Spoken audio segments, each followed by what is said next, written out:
जरूरत से ज्यादा शांत माहौल में अचानक बिजली चली गई। चारों तरफ अंधेरा। राहुल के हाथ में मोबाइल भी अचानक बंद हो गया, जैसे किसी अदृश्य हाथ ने बैटरी खींचकर निकाल लिया हो। तभी कान के पास एक बर्फ जैसे ठंडे स्वर ने फुसफुसाया, तू मुझे देख नहीं सकता, लेकिन तेरी सांसों की गंध मेरे पास है।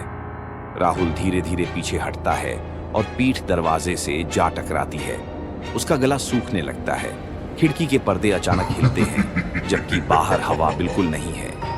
फिर टप टप टप ये आवाज ऊपर के माले से आती है, जैसे कोई धीरे धीरे बेडरूम की तरफ बढ़ रहा हो। उस रात राहुल के माता पिता घर पर नहीं है। घर में वो अकेला है। फिर स्क्रीच पीछे से आवाज आती है। राहुल मुड़कर देखता है।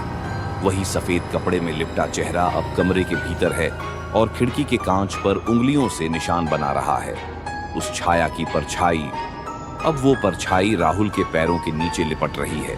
तभी मोबाइल स्क्रीन पर एक मैसेज आता है, मैं तेरी परछाई हूं, आज से तू मेरी जगह लेगा। बिजली वापस आने पर राहुल देखता है, वो अब खुद सफेद कपड़ों में लिपटा हुआ है, खिड़की से बाहर देख रहा है। लाइट वापस आते ही राहुल की आंखें चकाचौंध हो जाती हैं। वह अपने हाथों की तरफ देखता है। अब वे सफेद कपड़ों में लिपटे हैं, जैसे उस चीज के थे। वो चीखना चाहता है पर आवाज नहीं निकलती। खिड़की के कांच में उसका प्रतिबिंब दिखाई देता है, मगर वहां चेहरा नहीं है, सिर्फ कपड़े से ढंका सिर।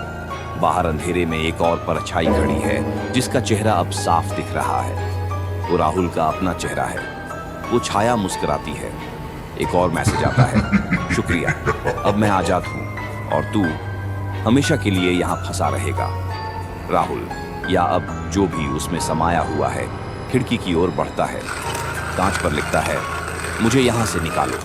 लेकिन बाहर वाला राहुल बस पीछे हटता है, उसकी आंखों में डर और जीत की झलक। वो दरवाजे को लॉक कर देता है और अंदर वाला राहुल की आखिरी सुनी जाने वाली बात, अगली बार जब कोई दरवाजा खोलेगा उसे तू सफेद कपड़ों में खड़ा मिलेगा।